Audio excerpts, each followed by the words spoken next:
Okay.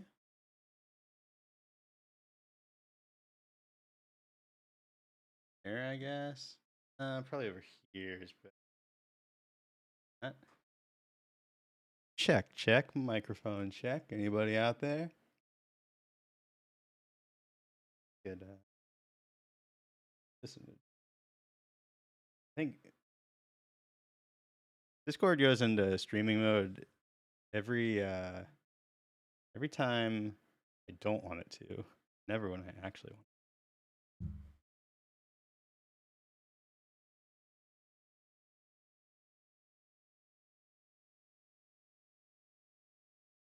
Okay. Let's see. Let's do a quick little run through here. How we're looking. Nice.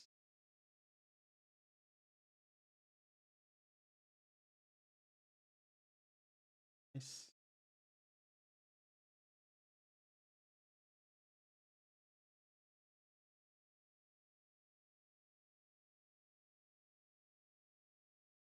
There we go. Beautiful. Beautiful. Boom. Boom.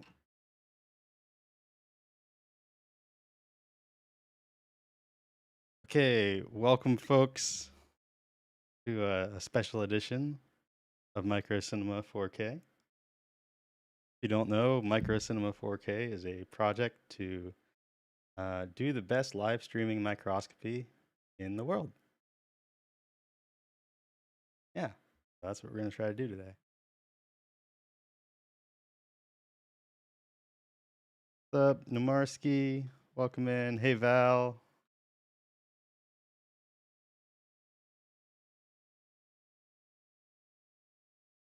Okay. So, let's see. I've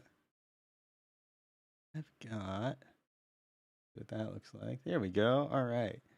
I'll bring this up every now and then during this stream just to kind of show like what I'm doing here.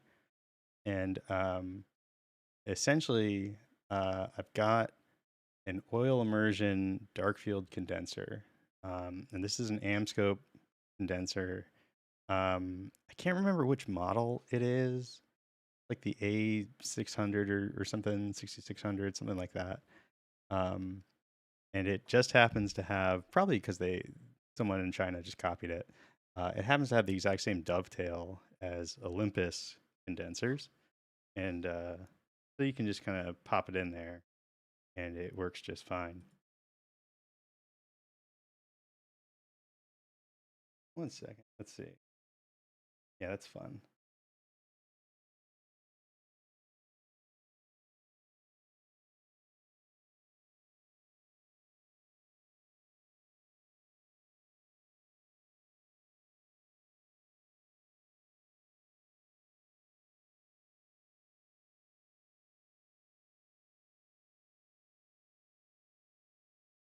Okay. Um, so uh, now let's go ahead and take polarizer. Actually, let's go to 10x here. We'll get zoomed in a little bit on this. The oil immersion condenser, one of the great properties of it is that it projects such a steep angle of light that your dark field is just crazy dark. It's way darker than any kind of like patch stop dark field you've ever done. And it also, like, when you're looking at certain specimens, it creates very interesting, like, different kinds of effects. Um, and so this is a big key to this high angle light to getting like really high resolution on diatoms. And so we're going to go ahead and kind of like work towards that here. So what I'm going to do is I'm just going to put a polarizer in, and we're just going to see like how this polarizer affects things. The polarizers are always going to cut down the light by about half. Let me just check my. I just want to see. There we go. I just needed to make a small adjustment, a little off center with the the condenser. These condensers are very touchy. And I'm just going to turn this polarizer. And one of the things that I noticed today was how certain structural color patterns respond to turning the polarizer. And so if we look here at N oblonga, you can see as I turn the polarizer, it's having a response. And on the left, that's a Stauroneous. It's also got kind of a response going on. And this is one of these interesting things that I honestly don't really know exactly what's going on, but it seems to be important for getting really high resolution, the active polarization. I'm going to go now to 20x. This is a 0.7 numerical aperture. And so you can see we've still got really dark field. And if I turn the polarizer now, I'm still getting like effects on the N oblonga, but kind of less so on the Stauroneous, although there are some poroids kind of near the center, near the Stauros that still change. Interesting. So this is a 0.7 numerical aperture. And classically, this is like difficult to get dark field at, especially like people usually are trying to get their like 40x to have dark field here. And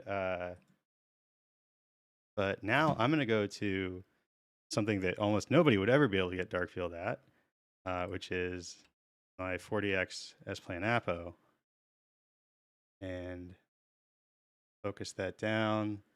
Now you can see we've got a real beautiful dark field, just great resolution on these diatoms, and it's still just pitch black in the background.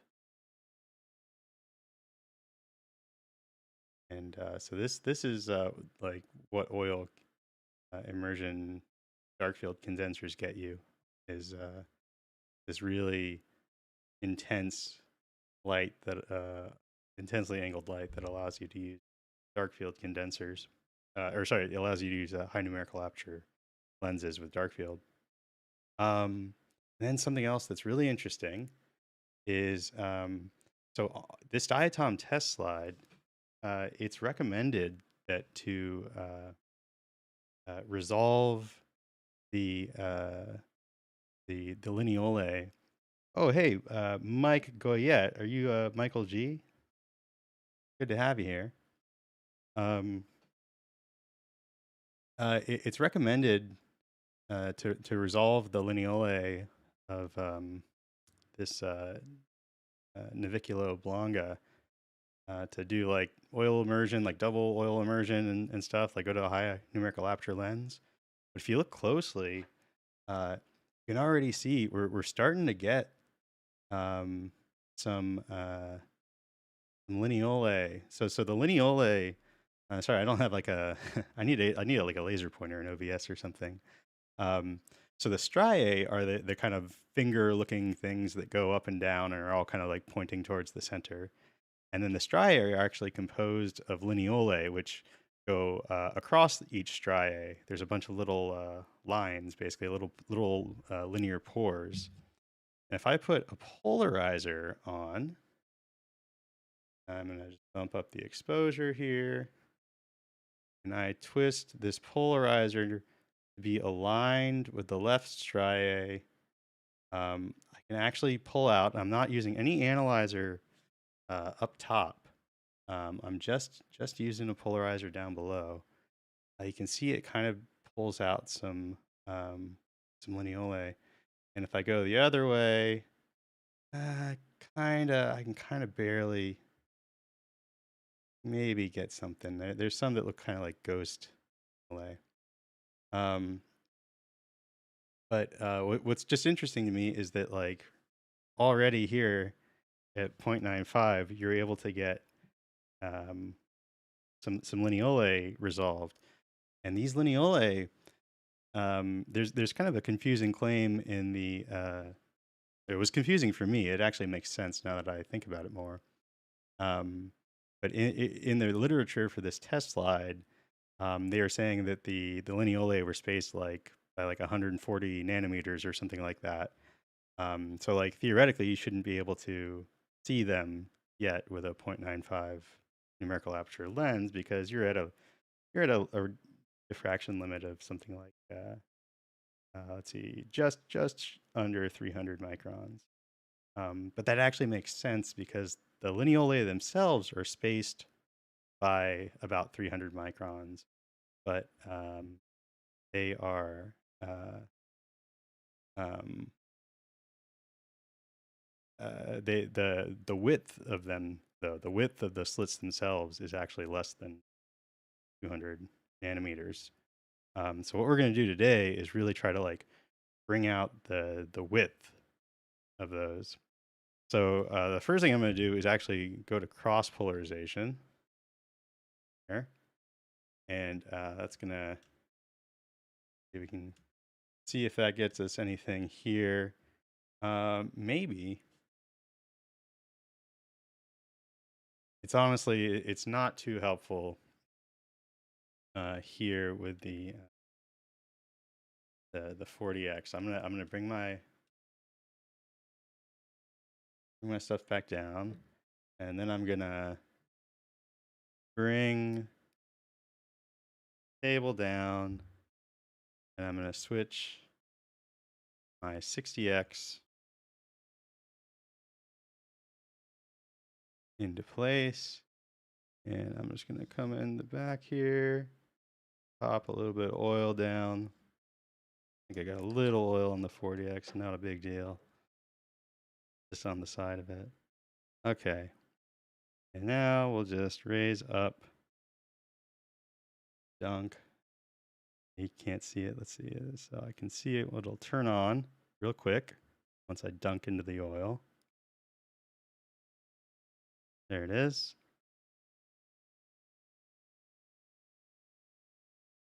And okay. So we got our 60x in there. Looking a little odd right now. Not sure why it's red.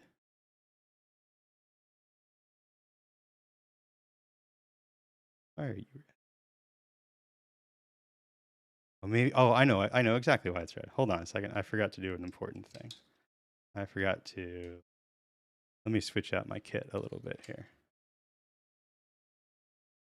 There we go. All right. And you can already start to see now we're at a much higher numerical aperture lens. In cross polarization here, you can already start to see the lineolae on this Navicula oblonga popping out pretty clearly. And so let's see, what have I got here? I've got that set up, and I think I'm gonna twiddle around with I think it's in a good spot. Then I'm just gonna come in here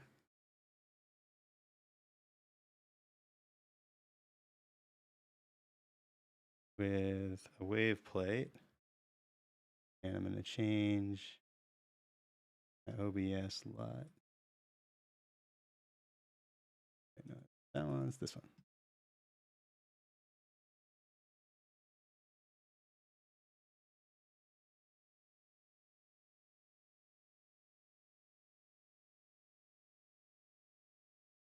And so now I've got this lovely lavender.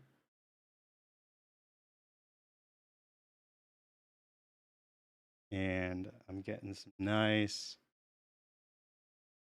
lineolae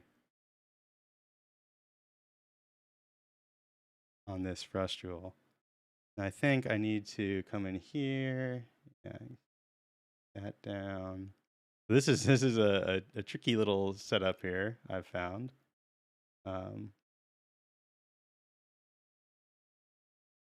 let's see. I'm also wondering, it's a little less bright than I'm used to, which makes me wonder if I've set something up wrong. Oh, I think I know. Yeah. All right. I know what I did. There we go. All right. There we go.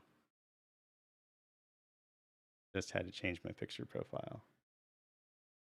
Okay. And yeah, with this setup, we're able to resolve these lineolae. And so there's something interesting about the lineolae here, which is that, they're thinner. The pores are thinner than the spaces between the pores.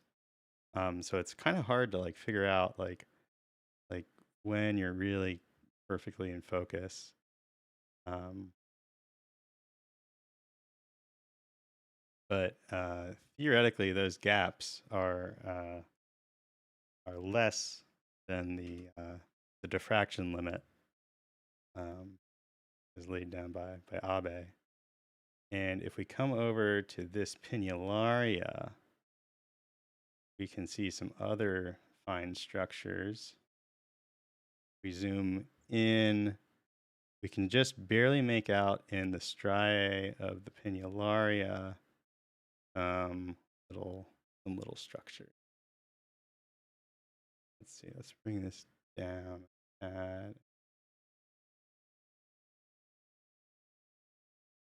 And those structures are like on the order, those are like well below 200 nanometers.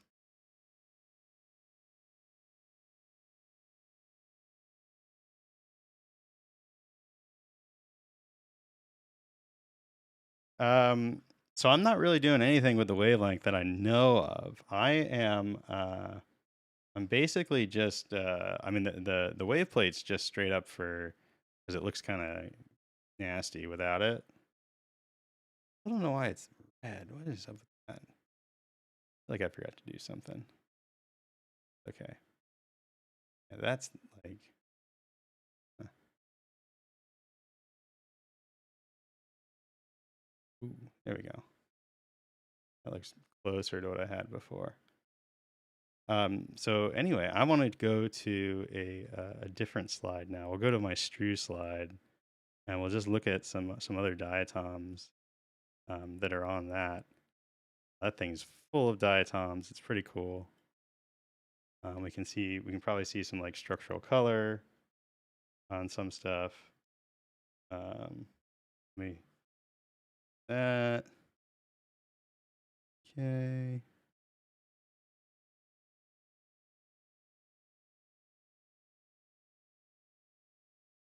Okay. And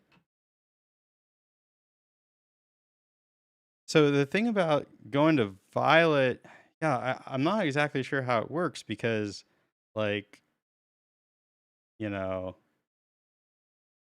yeah, I don't know. Honestly, I'm not sure. I'm not sure what's. I have no idea what I'm doing. Um,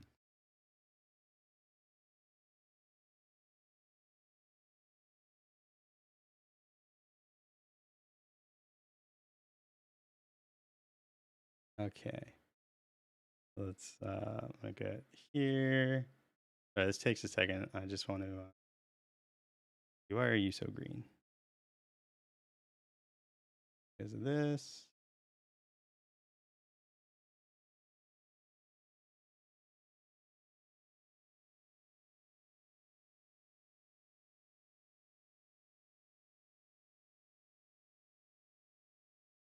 This is fun. This is with the wave plate in there, and so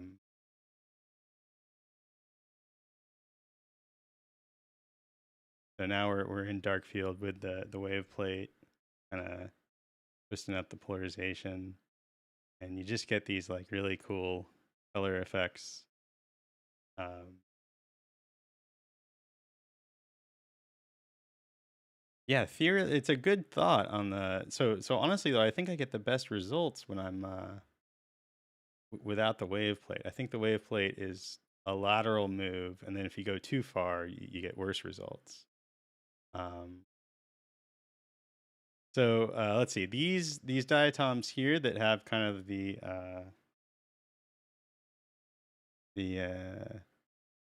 chunky, boxy exteriors. Those are epithemia. They have this kind of triangular kind of pointy thing in their on their frustules. You can identify them pretty easily. Um, and then I'm really looking for like a nice pinularia, like maybe this one here, where we can get some nice. Ooh, that's a nice big one right there. I want to get some nice poroids.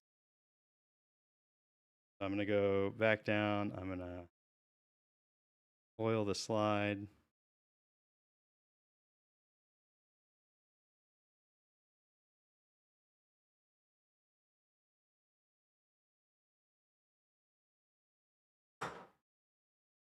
I should be showing this. And I'm going to put the 60x in position.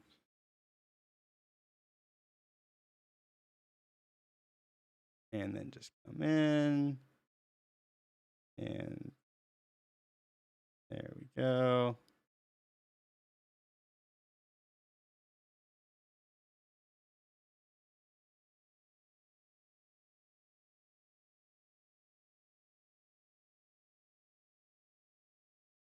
And I just love the effects that I'm getting on these. And but yeah, here we can start seeing really well. So inside of these little fingers, you can see they get like there's some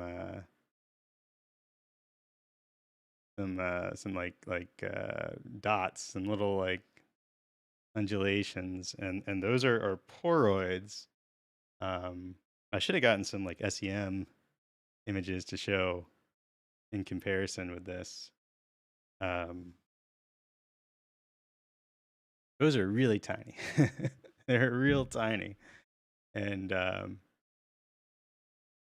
this thing, it's just super fun to like go around, and you can see a lot of stuff that like classically you'd think you would need a scanning electron microscope to see.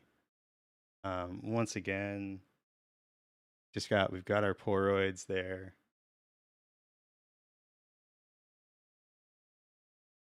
Oops. See, I'm gonna go there, come in here.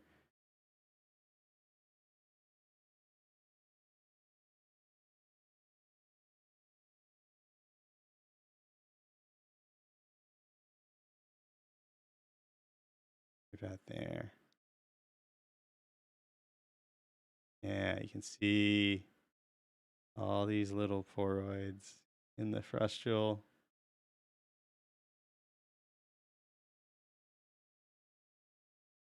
And what's really incredible is I used to have to like do 12-second exposures and stuff to get poroids to show up like that. It was a real hassle. Um, and now with my new camera, I can really just uh, absolutely rock with these things. And so one of the things that's kind of gotten in motion since I've been applying this technique and showing it off um, is so there's a streamer by the name of Diatom's Attack, friend of the channel, friend of Diet Tom's, and he is a uh, diatomist, and basically studies diatoms for a living. He's I think he's cataloged like 50 species or something like that. Um, and apparently he's got a problem. There are two diatom species that look very similar. Um, and typically, you need a scanning electron microscope to tell them apart. And it turns out that what I'm doing here, being able to see these poroids uh, and whatnot, and the lineolae, that might mean that they could start differentiating uh, species with just a light microscope, which of course is a lot cheaper and less cumbersome than scanning electron microscope.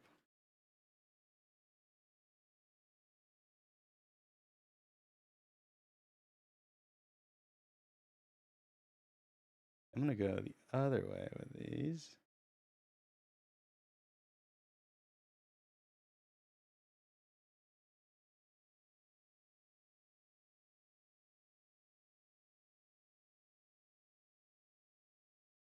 Oh, is this? Oh, I'm using. That's funny. Okay, there we go. I was wondering why it looked. The colors just looked a little bit off. It's because I had the wrong LUT in. This is like my official HyperLight LUT, and yeah. So let's see. I love looking at these diatoms. Um, epithemia again, lots of epithemia. And gosh,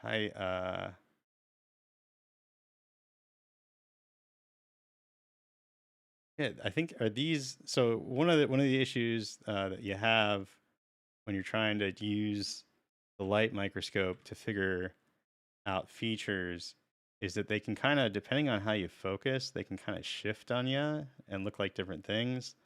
Like these can look like lineolae at first, and then depending on how you focus, they can look like poroids. Um, so there's definitely going to be like an art to what I'm doing. Um, but I do think, you know, the cool thing about this technique is that it really takes like uh, no super expensive equipment. I mean, a 1.4 numerical aperture lens is definitely going to cost you a little bit, you know, but I think it's within the budget of most like researchers. And but you don't have to have a DIC system. These are some real nice lineolae here.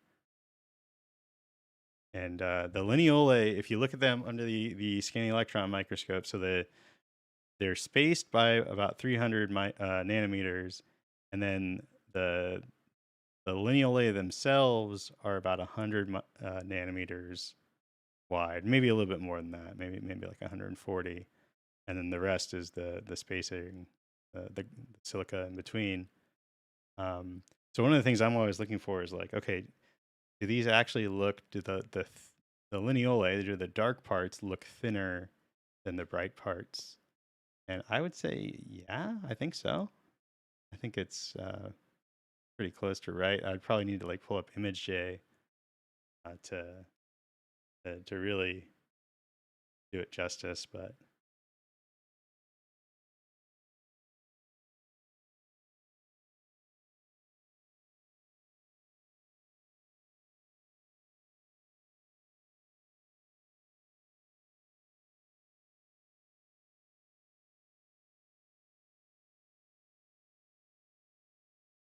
yeah, it seems like you know, I don't know what the deal is, but it seems like kind of techniques like this, they're known by a few people.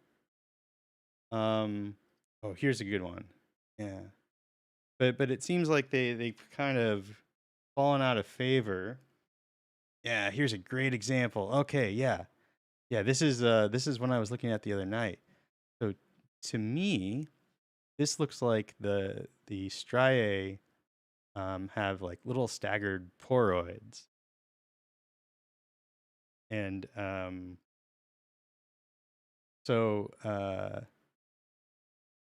at first that's what I thought they were, and I put that in my presentation. And then if you like you like alter your focus a little bit. Actually, these ones are kind of looking real. I a long story short, I basically I thought I saw staggered pores, and so I put that in my like description of what I saw, um, and then uh, the diatoms researcher, diatoms attack that I was working with, he was like, "Oh no, I think like if you look at that species, they don't have, they just have like lineolae." Then I went back and I saw, I like refocused, and I was like, okay, maybe they're lineolae. This is a great shot though. Um, with the I'm gonna take a couple of screenshots here.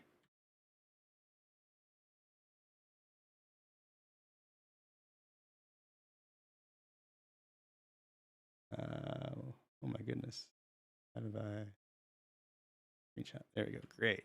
Yeah, this is a really nicely. So one of the other things too is like, of course, it's very sensitive in terms of like where how the frustules are laying, how deep they are. Oh, this is cool too. So we can see here, um, there's a little bright spot at the end of the frustule, and that is a Rimoportula. That's like a little, like a larger pore that these like long diatoms. I guess other diatoms too have them. Yeah, this is really great. This is like here you can very clearly see. I guess here you can kind of see where like the staggered pores, if I focus up a little bit, they kind of just start looking like lineolae. But I saw some SEM images with those staggered pore formations, and I was like, oh man, they're real. How about that? Um, here's something different that's got pore structures. I want to find like a Nietzschea would be nice. Um, here's a nice epithemia. What's that? Epithemia gibba. And these ones, they're kind of interesting. The pores kind of blend together, and I think it's more because they're like, I don't know, they're like thin or something. There's something going on with this that time. Ooh, those is that are those costae, I think.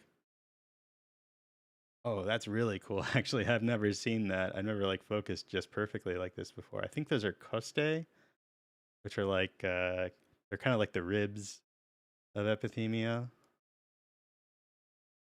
We'll get a hard copy right there.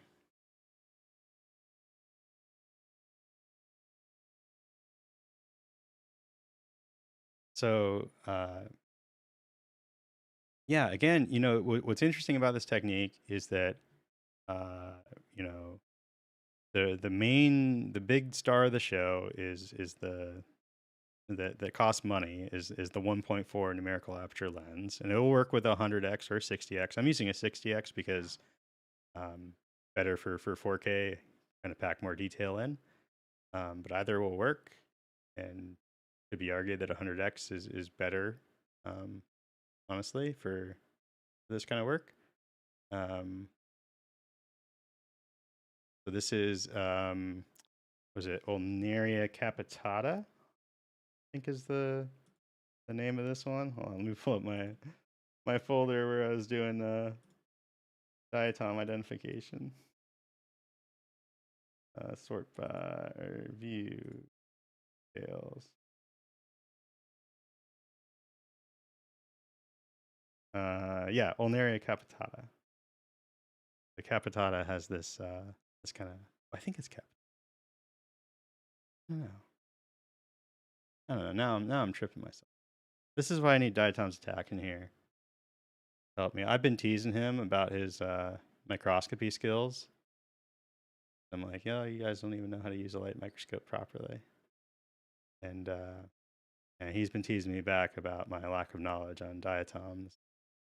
Oh, I really love how these epithemia look sometimes with these like checkerboard kind of frustules. Um,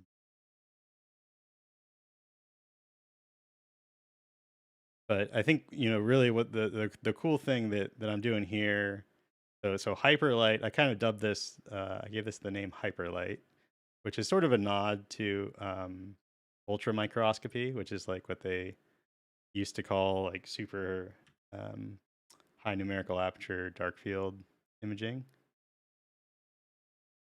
Just barely make out the poroids. It's interesting on the Pinularia, some species, the poroids are like barely resolvable.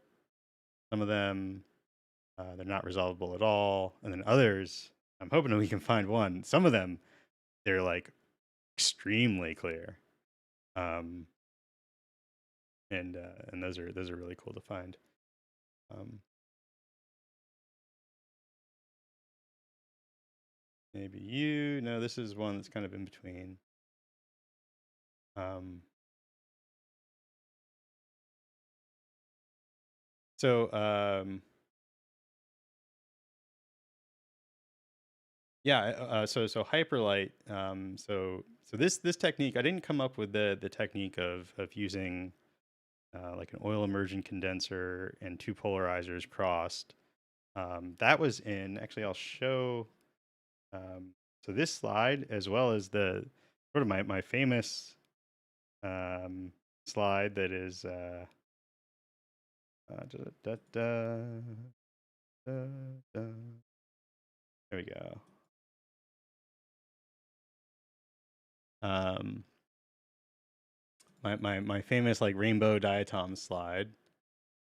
Add window source. Yay. Okay. Yeah, this is uh,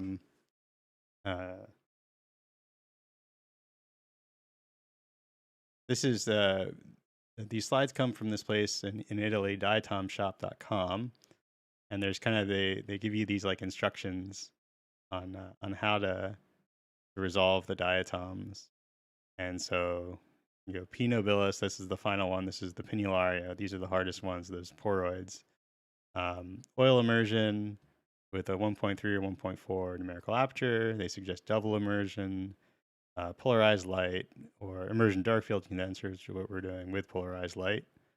And so my little twist is just adding the adding down here the little wave plate, which takes it from kind of this muddy looking thing, which is probably the best way to honestly use it. You probably get the best contrast there, but I've been getting great results with just opening this up a little bit. Just takes a couple degrees, and oh, this is a nice one here. Some nice even poroids going around.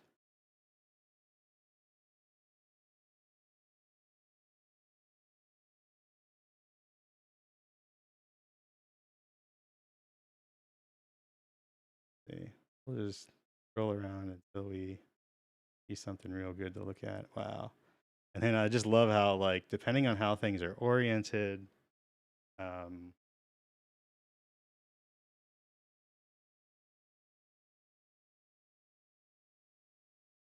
advice for a camera that works with a Nikon F mount that won't break the bank. Uh, no idea, to be honest. Nikon. Wow, so this is a great example here of a pinularia where the poroids are just really clearly resolved. Um,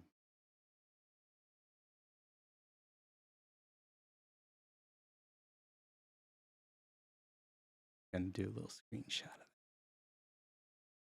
it. So Storm Chaser Maggie is asking me to explain the shells that the diatoms used to be in. Okay, yeah. So diatoms, they're actually, it's hard to describe them when for the longest time, every time I saw a diatom, I always assumed that they were just like variations on pickle shaped, like the most of them, the like the pinularias and whatnot, that they all just kind of were these sort of submarine shaped things. Maybe some of them were like curved, but they were all kind of round, at least in my mind.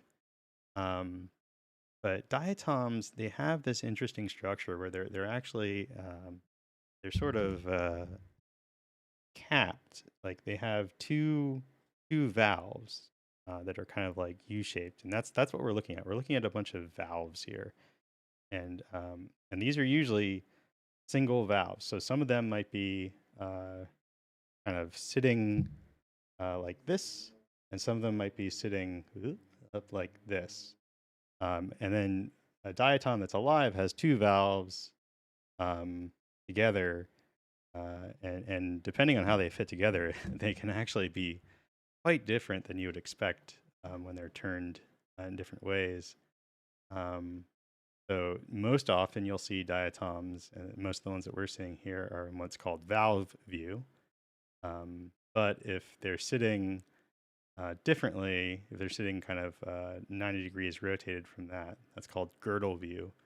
And the girdle view, like epithemia, for instance, when they're in girdle view, they're chunky. They're chunky looking. They're very broad and like almost like rectangular.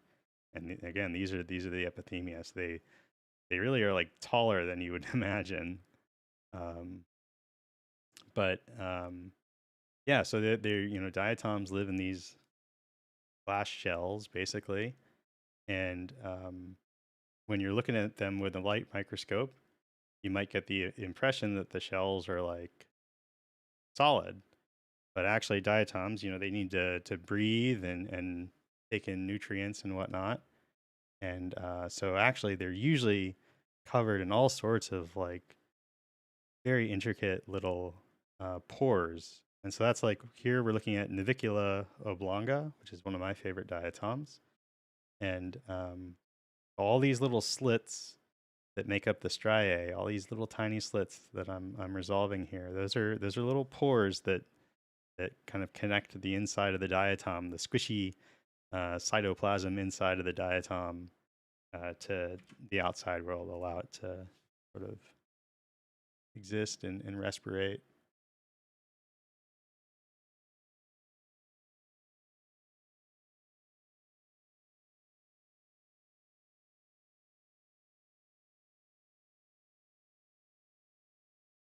It'd be nice to find like that's a difference. Oh, this is it's a broken nedium, I believe. Nedium because I can see the little longitudinal canal there. There's some other nedium on this slide. This is Cerirella, and this one is like a super interesting diatom. You can see that it has this like crazy undulating valve face.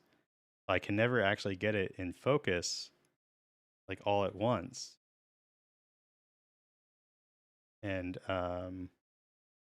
you can see I can see it's you can see that this valve face is actually covered in tiny little poroids. Um, so the armor, it's almost more like maybe like chainmail or something like that. It's got holes in it, and it kind of, maybe not chainmail. I don't know. It's like rigid chainmail or something. Um, like it's got holes in it because the diatoms need to breathe poop basically. Every living thing needs to be able to get stuff in and get stuff out of its body, of its living system. Mike's asking if the pores are selective. I don't know what you mean by that. And honestly, even if I did, I probably wouldn't be able to answer. Um, I'm not a diatom expert yet. I'm a diatom journeyman, but I'm pretty good and getting them under the microscope is all. So that's what I do.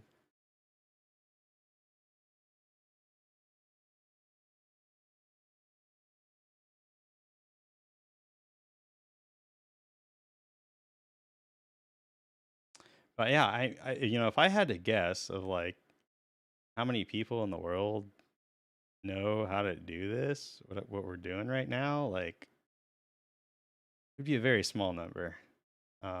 And that's kind of a shame. One of the things that I like, you know, am sort of frustrated about kind of in general is like the the art of microscopy is like a skill that you actually practice and try to get good at. Um, seems to be kind of fading in biology. You just don't. Practically every biologist I've met, you know, kind of doesn't really know their way around a microscope. Um, and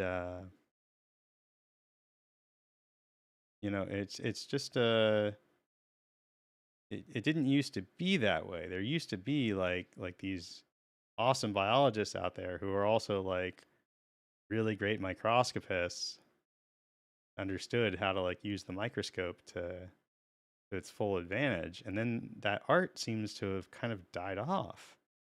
um, and people aren't, even though they have like really nice microscope systems, they just don't know how to fully use them. And so hopefully, with what I'm doing here, we can get this back into rotation, into circulation, and get at least our diatomists doing some nice high-end microscopy. And the diatoms deserve it, I would say. They are excellent specimens for this.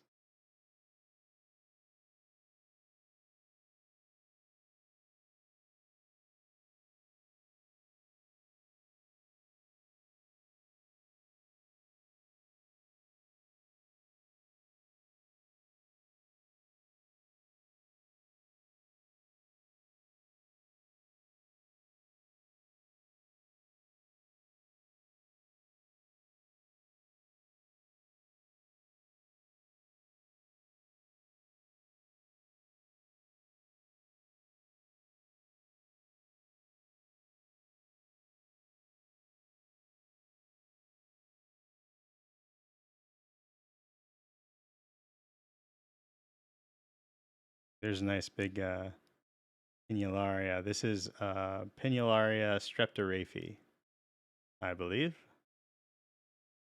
has a slightly asymmetric central area. It has an undulate raphe. Uh, and I think that's all I really remember about it, but I'm pretty sure that's what it is. That's one of the ones I learned how to identify. And it's got some poroids, which are pretty tiny, but I would say definitely resolvable. And certainly if I was using a camera, I think another thing to just like keep in mind is like, what I'm doing here, this is video. Like I'm running at 60 frames per second. If I take some images, it'll be much clearer.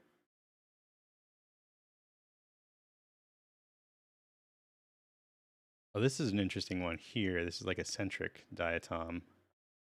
And these things have some weird stuff happens when you're focusing on the.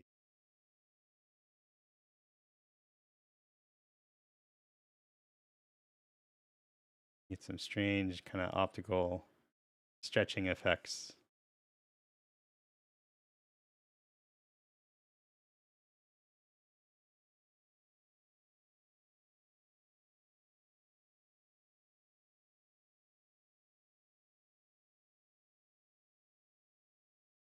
Yeah, and it's a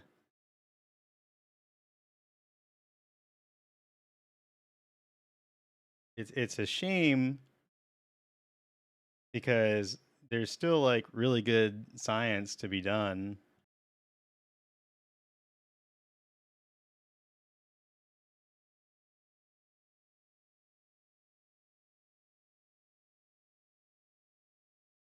Sorry, I unplugged my microphone.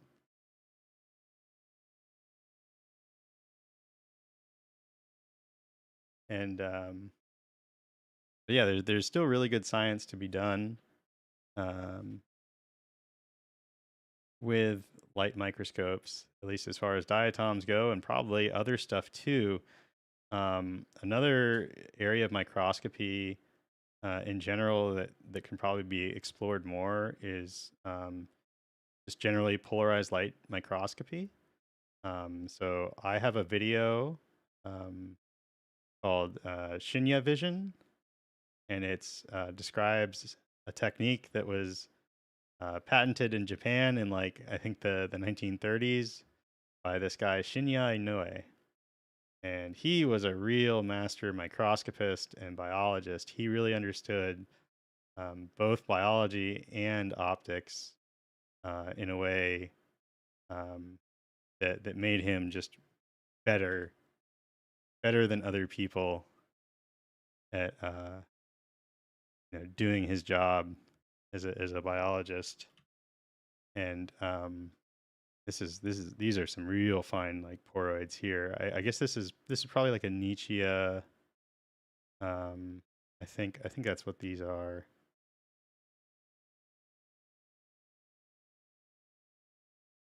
Be a good one to. It's real close. I think without the video, I might be able to get a little screenshot of that.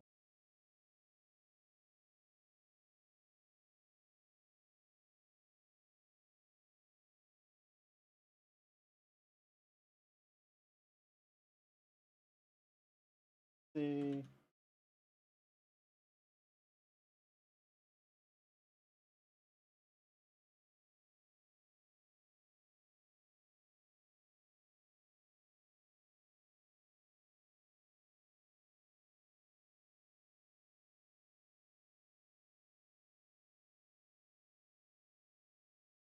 Um,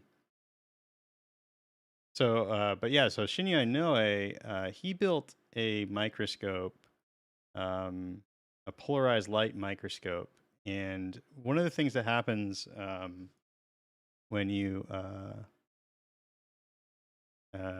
when you have, this is gonna be tough to show maybe, when you have polarized light coming up, and then it gets bent um, through your condenser.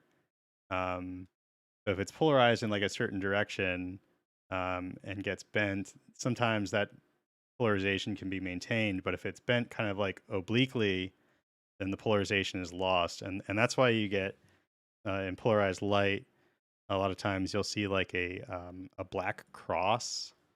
And that's where you have like you're getting cross polarization in like vertical and horizontal polarization, but the other polarizations are like um, uh, are kind of being lost, and so you don't get like a total blackout at high numerical apertures when you cross polarizers.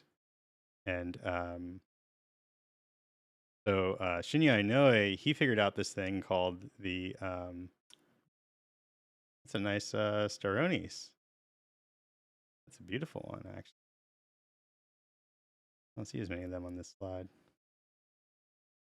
So he figured out this thing called a compensator, a polarization compensator, that allows you to work around that, and that allowed him to visualize these like really incredible biological processes, like the mitotic spindle fibers forming as cells undergo mitosis. Um, and he was doing all that like way back in the day. Um, and it was through an understanding, like a real keen understanding of microscopy, that he was able to do that, but also a background in biology. So he wrote in one of his later papers that he believed that there was still work to be done, that there was still new methods to be found in polarized light microscopy for biology. And that would be really cool someday If you ever look at pictures of his microscopes, though, they don't look like hobbyist uh, stuff. They are really sophisticated systems. But yeah, would be cool to do. Ooh, here's a nice fully formed Durarella sitting nicely here. See just the texture there. These things are so strange to look at. Um, at lower magnifications, they have this like strange like snaking artifact through them in like dark field. Kind of the way that they play with the light. And it almost looks like Unreal or something.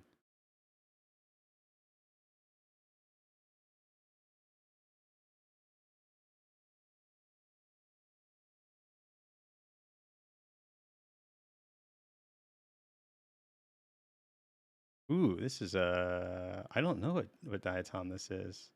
Very pretty.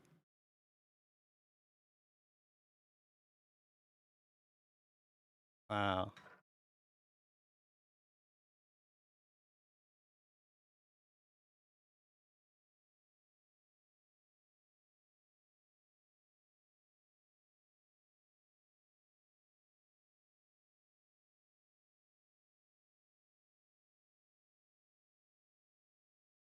Yeah, this technique just really makes like all these like little pores and stuff jump out.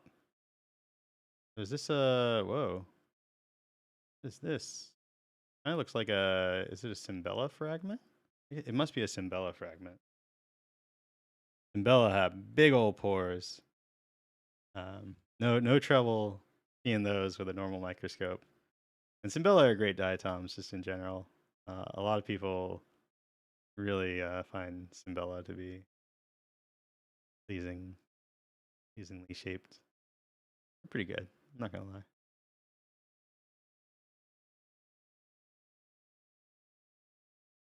Yeah, again, I just want to reiterate, like I struggled so much to get these poroids and stuff um, back before I got this camera and like really took another swing at this technique.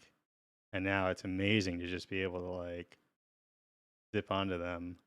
This is all right. How do I say this one? Um, I gotta actually like, read it. Anemones, I think is how you say it. Anemones.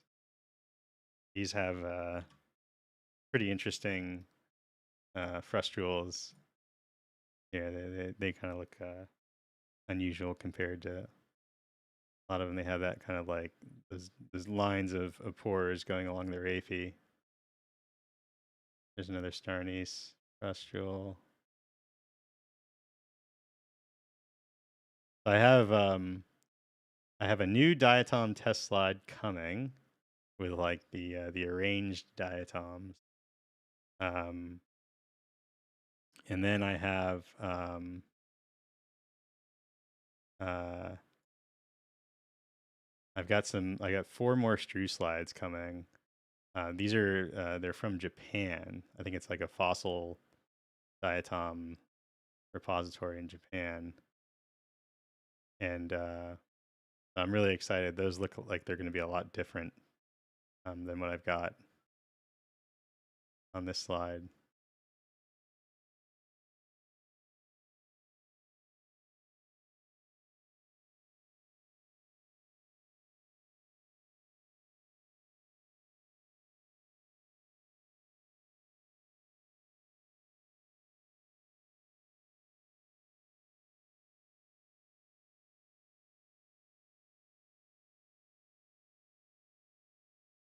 Uh, this one, this one's like almost in like partial girdle view or something, so you can see how thin the depth of focus is as I focus through this valve, kind of like an MRI or something. So when they're sitting like this, you can see they're pretty flat. They're a lot of diatoms are kind of boxy shaped rather than as like curvy as you might think they look. They're a little bit more boxy. strange critters all around, honestly. Like they no, they've always got something weird going on. There's always a diatom that surprises you.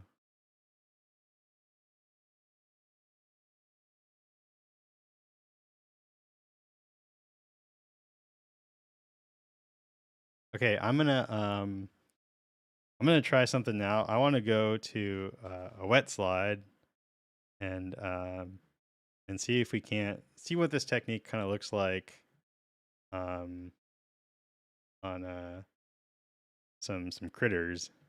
I've had mixed results, I would say. It's something I'm still like working on. Um, Part of that may be these diatoms they're mounted in like high index media, so maybe that's like important. Um, but give me a sec here, and I will pull out. I'm gonna try to get a mosquito larva. I think that would be interesting to look at.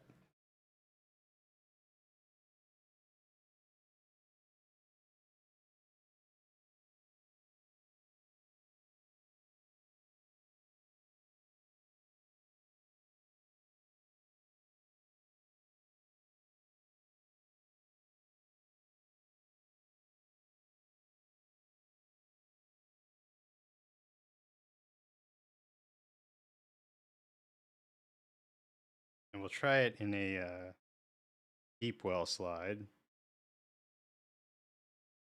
I haven't tried that yet.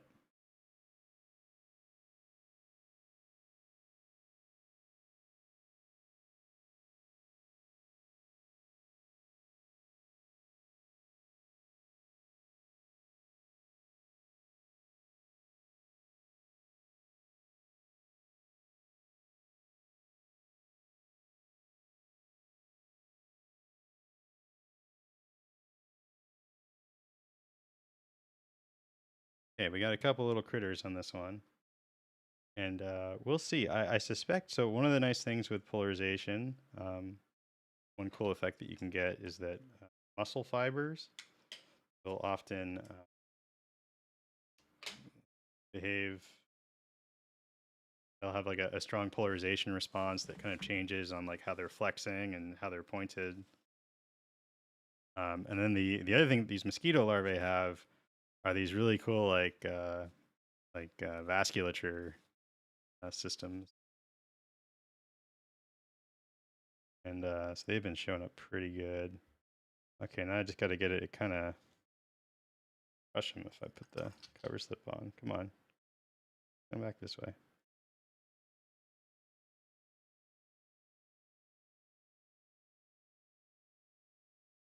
Boy, making a mess.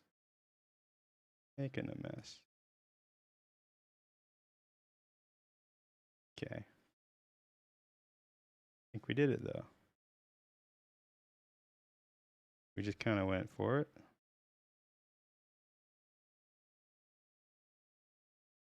Okay, I think the mosquito's kind of pinned.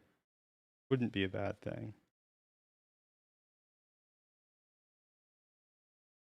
And I'm just going to try to get this water off the top of my slide. Okay, it should be fine. All right.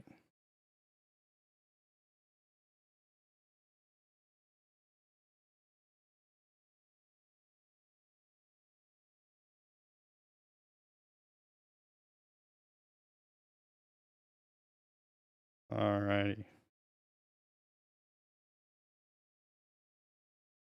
Let's see if we see anything.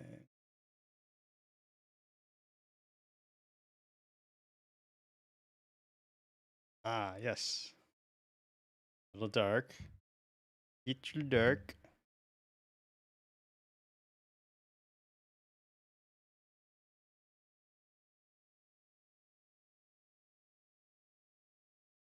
These mosquito larvae. Not everything works.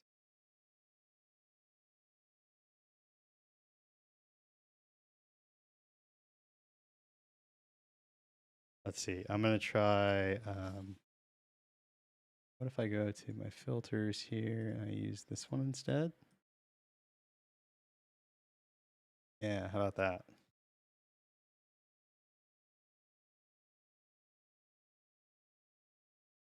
Yo, nice, Nomarski.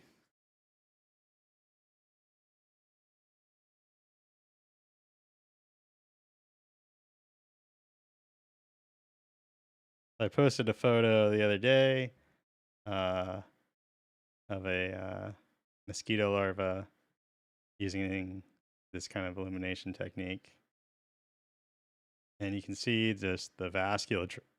The vasculature. I'm assuming it's vasculature. Could it be musculature? Whatever it is, it really pops out from inside this thing. It's covered in all sorts of like little bristles and whatnot.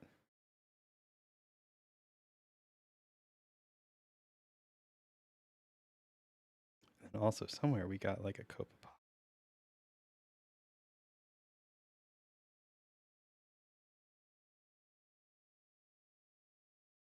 Let's see if we can find that cope.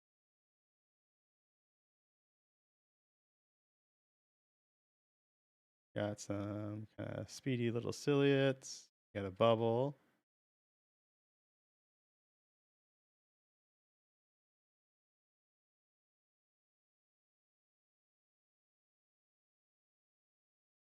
Okay.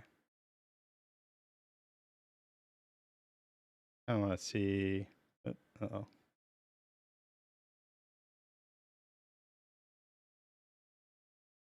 This is one of the problems when you use oil. It gets everywhere. It starts to get like underneath the slide, and then you're really hosed because the slide wants to like stick to the stage.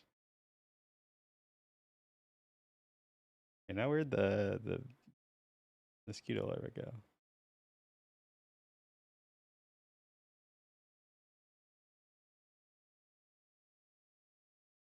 There it is. All right, we'll stick with what we got.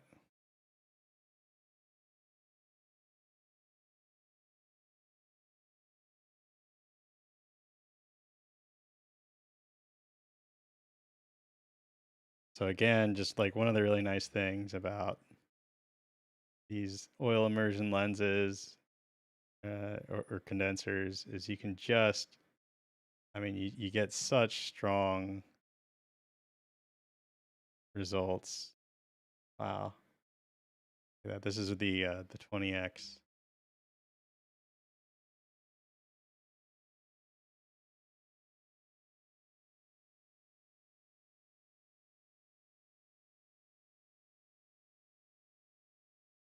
Looked at these before, and I'm always like looking for like blood pumping or something like that. Some evidence. The mosquito larvae, they seem to just kind of chill once you get them on the slide.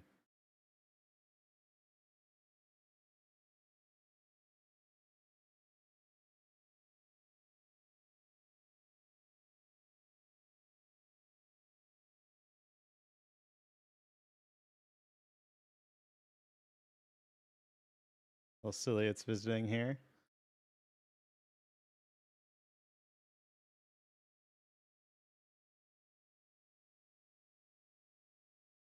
Wow, you can see some like stripe. Oh, you can see the mouth, the little mouth bits. This is cool that they're just kind of hanging out like right here.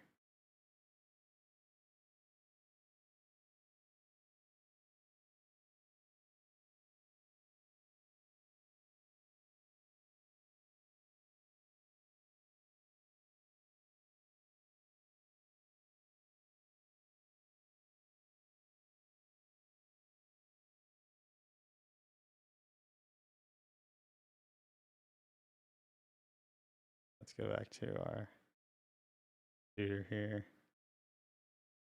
It's crazy. You look in like the inside of the mosquito larva. I swear, dude, it looks like something from outer space. It looks like a nebula. Like, look at that. What are those? What is that?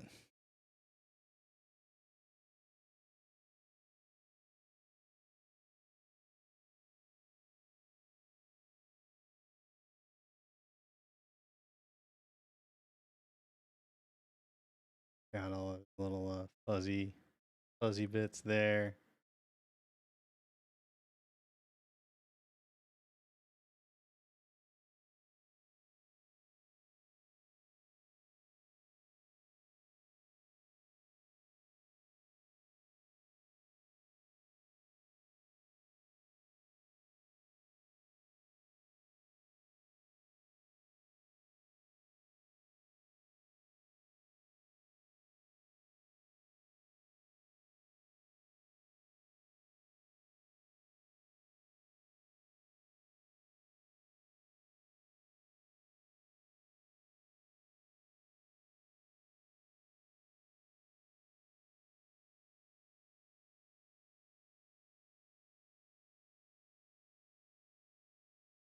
Okay.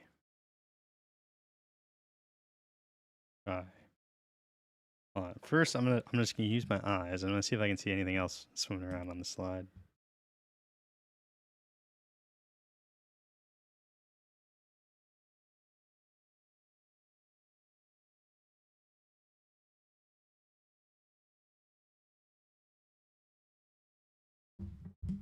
Okay, I think we got something.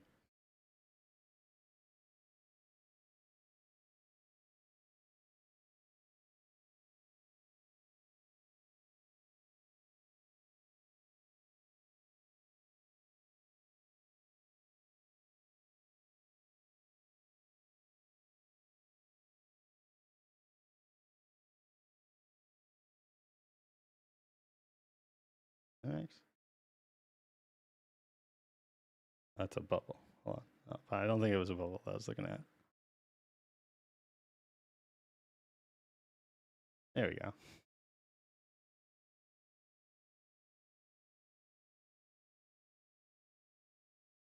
Whoa. Some little kind of crustacean thing. Got a heartbeat going. Not a copepod. I thought it was a copepod.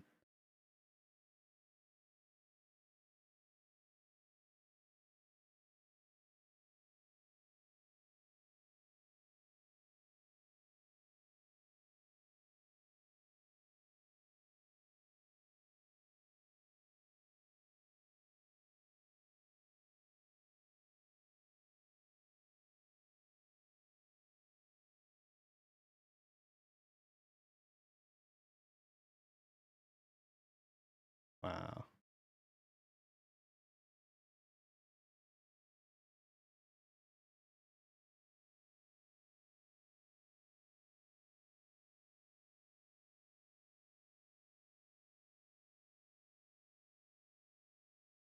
A little, whatever that is, it's a little too deep for me to get like great views on it.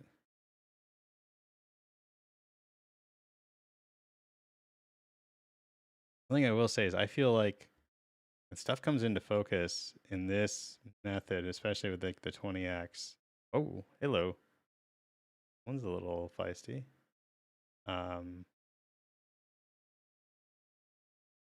feel like it's pretty darn sharp. Is that an eye?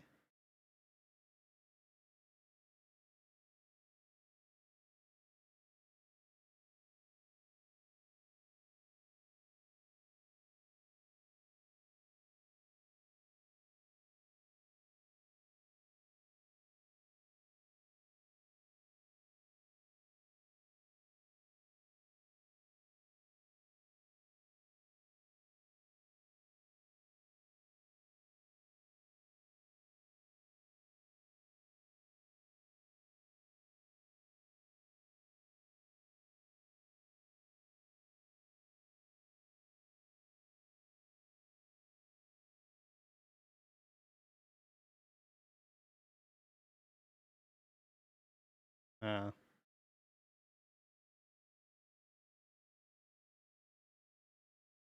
so yeah, I don't know. This technique is like, my goodness, Windows, please. No.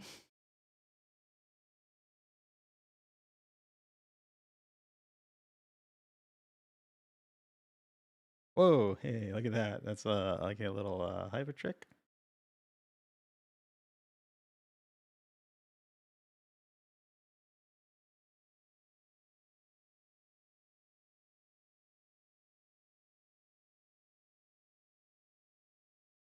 Yeah, I'm gonna try. I'm gonna put a little water on the slide.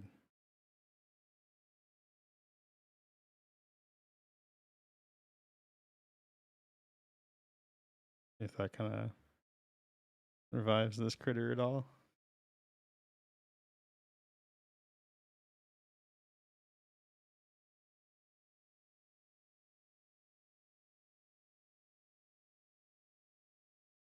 Mm. I wish it was just kind of more laid out neatly. So we could get a better look at it.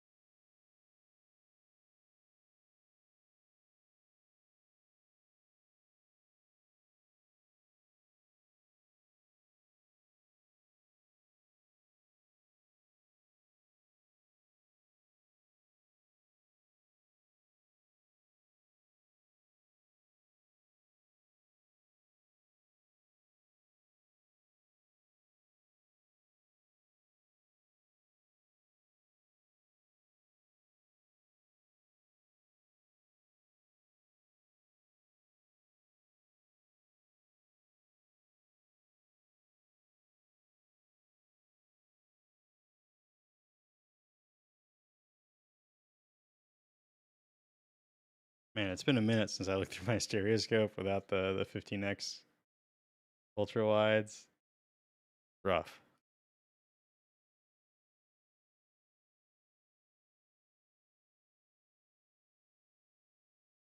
It's not a Daphnia. Oh, look at that. We can see some.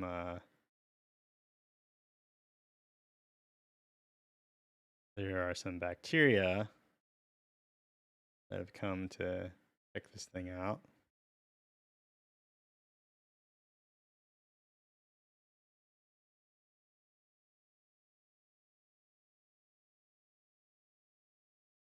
See 'em.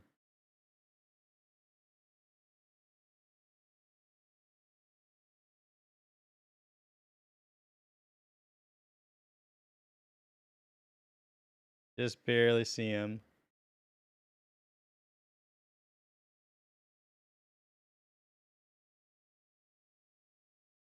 Some bacilliform bacteria.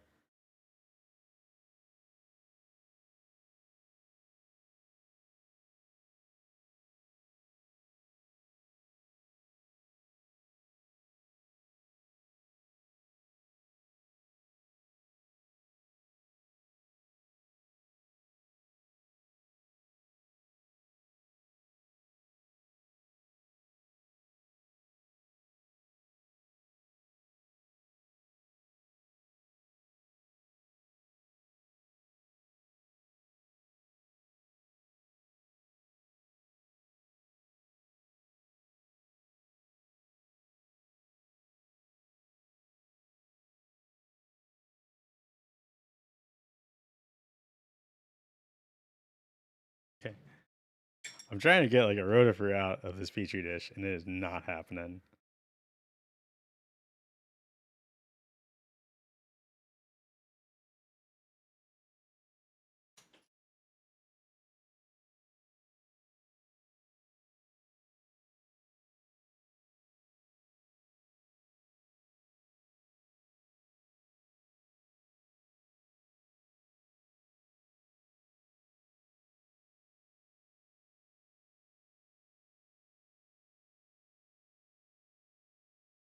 Okay, I'm gonna try one more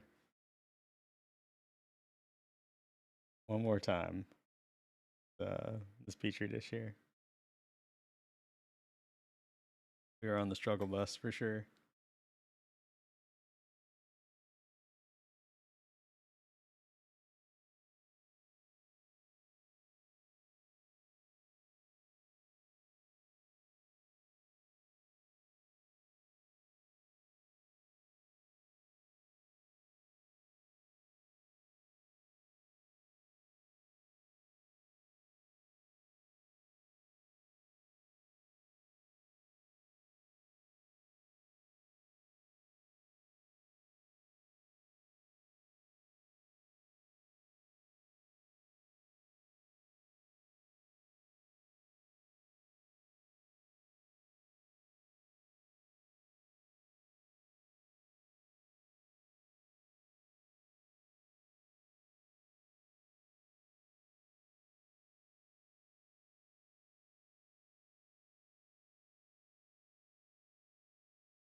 Okay, I got a nice little set of rotifers here.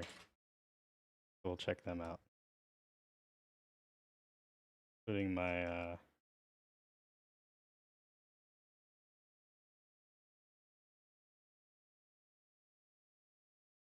Notamata.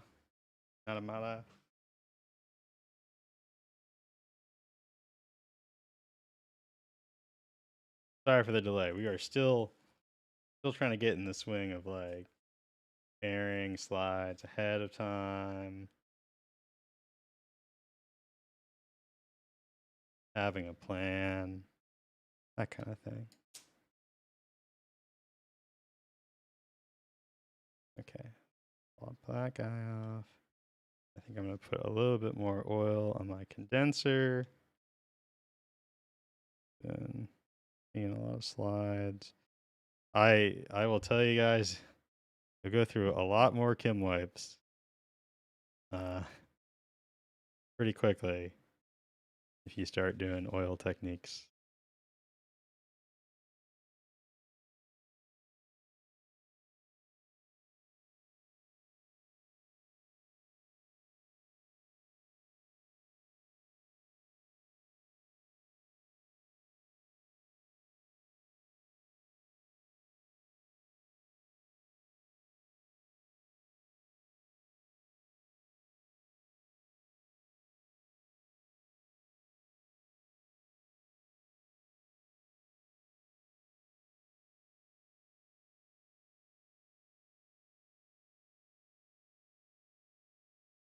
Let's see.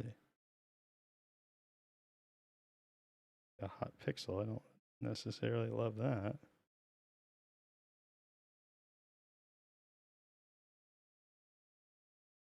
There you go. Okay.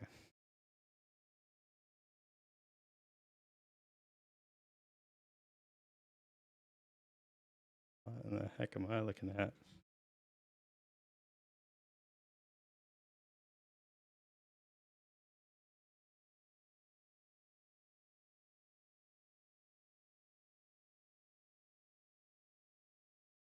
There you go.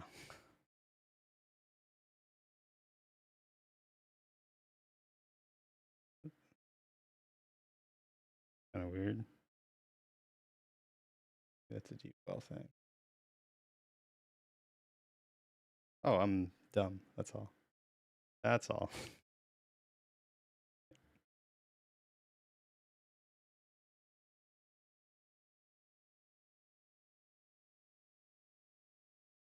Andrew, you missed the HyperLight. We spent a long time in HyperLight.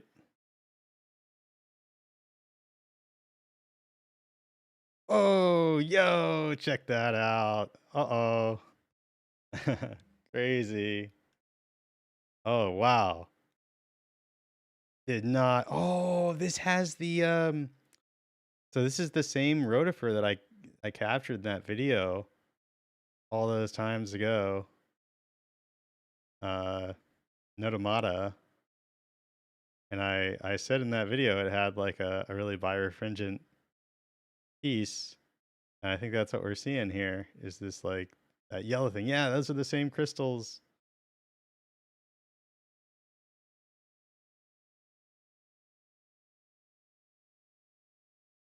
Hold on, let me what mode am I? Picture profile. I'm supposed to be in this one.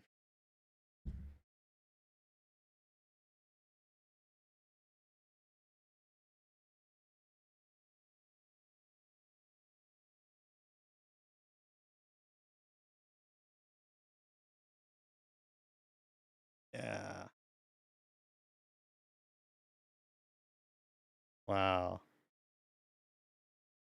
This thing looks wild. It's got a lot going on.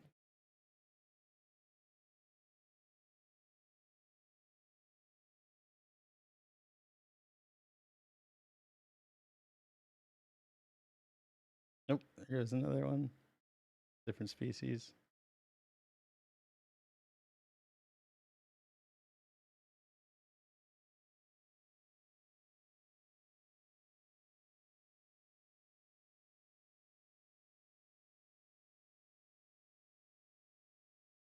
And then the eyes just glow super red.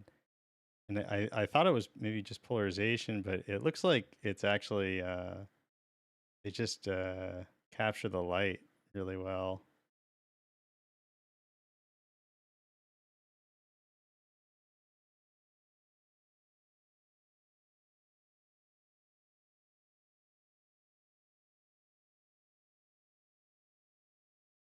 And then there's those two glowing patches behind the eye.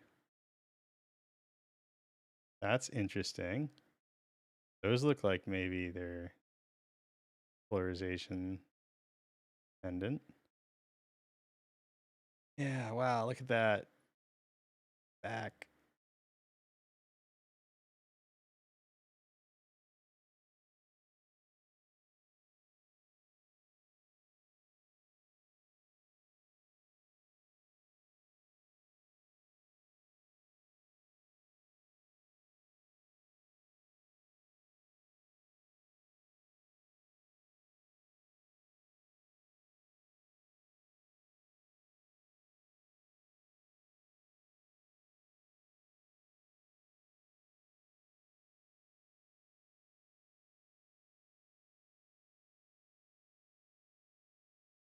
Those little glowing bits behind the eye are very interesting.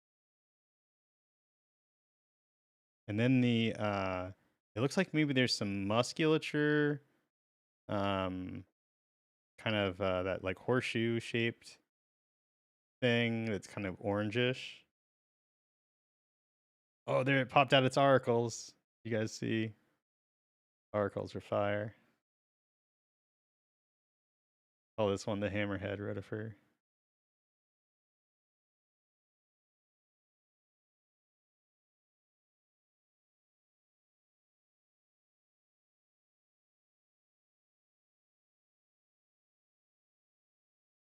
One of my favorite little rotifers to follow around.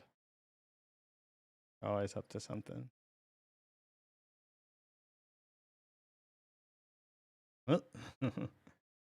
Crash.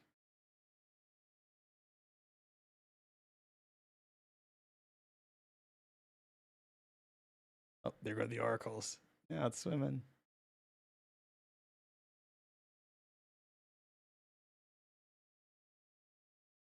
Yeah, so this technique, so Andrew, this is kind of HyperLight right now. It's the same setup that I've been using for HyperLight. It's just not with a numerical aperture 1.4 lens, so it's still dark field. But yeah, essentially just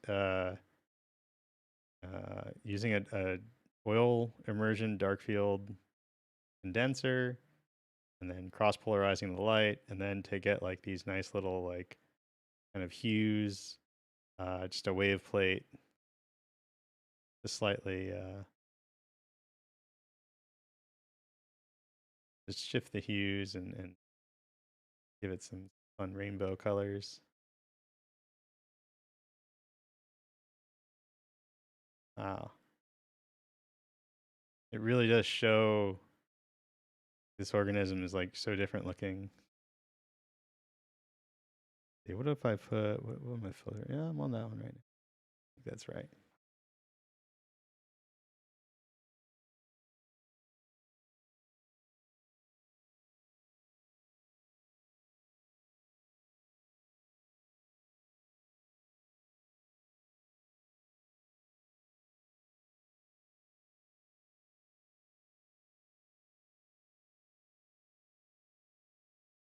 This is interesting because on the last, on that video that I did recently with the rotifer and four techniques, I don't think I saw this like bright crescent moon shaped thing. But maybe I just wasn't looking closely.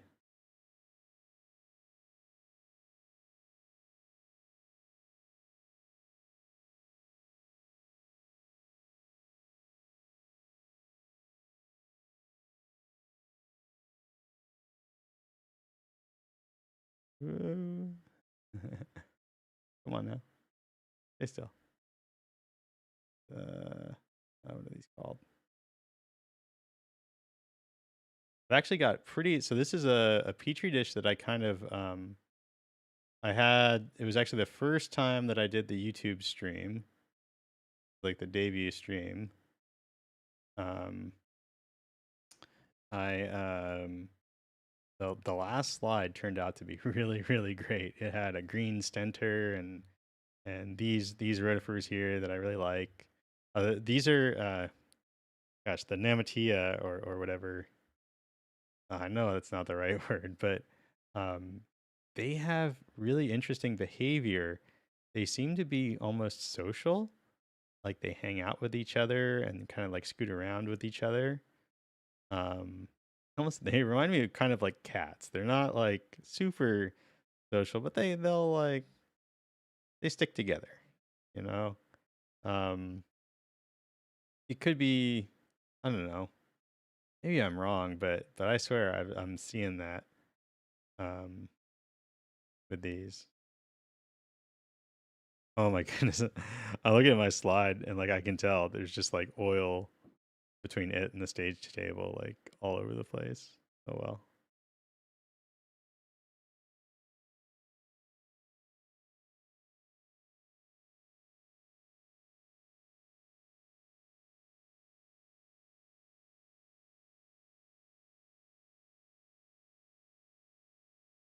But yeah, so after I did that that slide, after I got that slide, I um I just put it in a petri dish with some and I just added some extra water and it's actually turned into a pretty nice little like community. There's a bunch of rotifers in there. I saw today there's a green stentor in there too, Stentor polymorphus.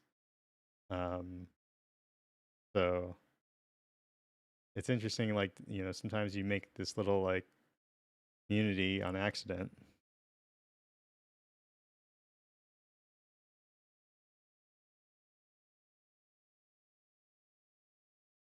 Let's see if we can find anything else on this slide. Is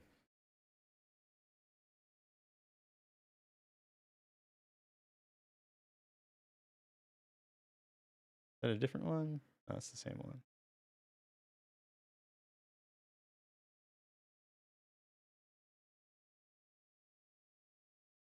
Ooh, hey, look at that. We got a little Nautilus here.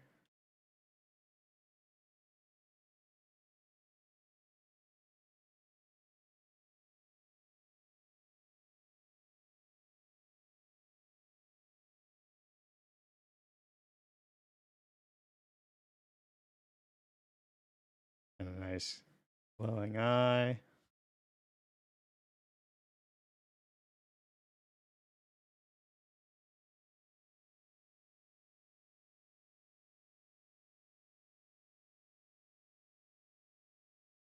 Beady little critter. Not much going on. I was kind of surprised it's not like super polarization-y with like muscle fibers and stuff.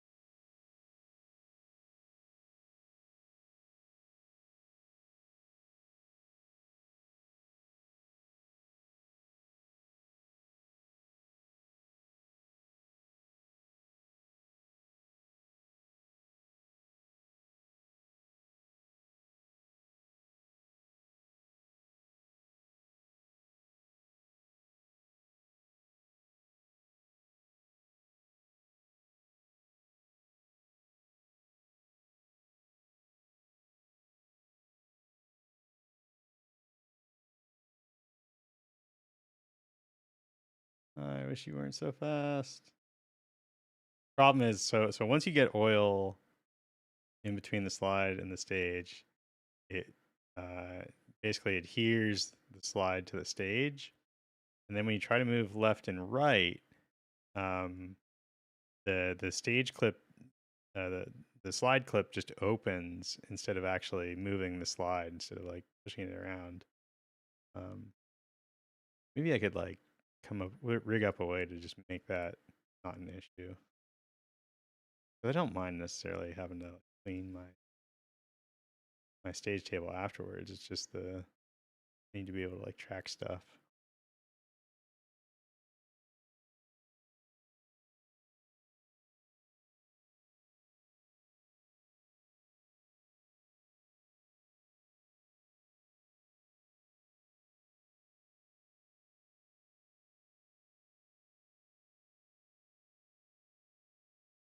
Okay, y'all. Well, I've gone for about an hour and 40 now, and I think I'm gonna call it a night. I did not get a lot of sleep last night. I was messing around with diatom slides, so I'm probably gonna go right to bed. But thanks so much for watching, and if you want to image diatoms in a very high resolution manner, probably the best that you're gonna get without the scanning electron microscope, I'm your guy. Let me know. And yeah, I'll see y'all next time. Cheers.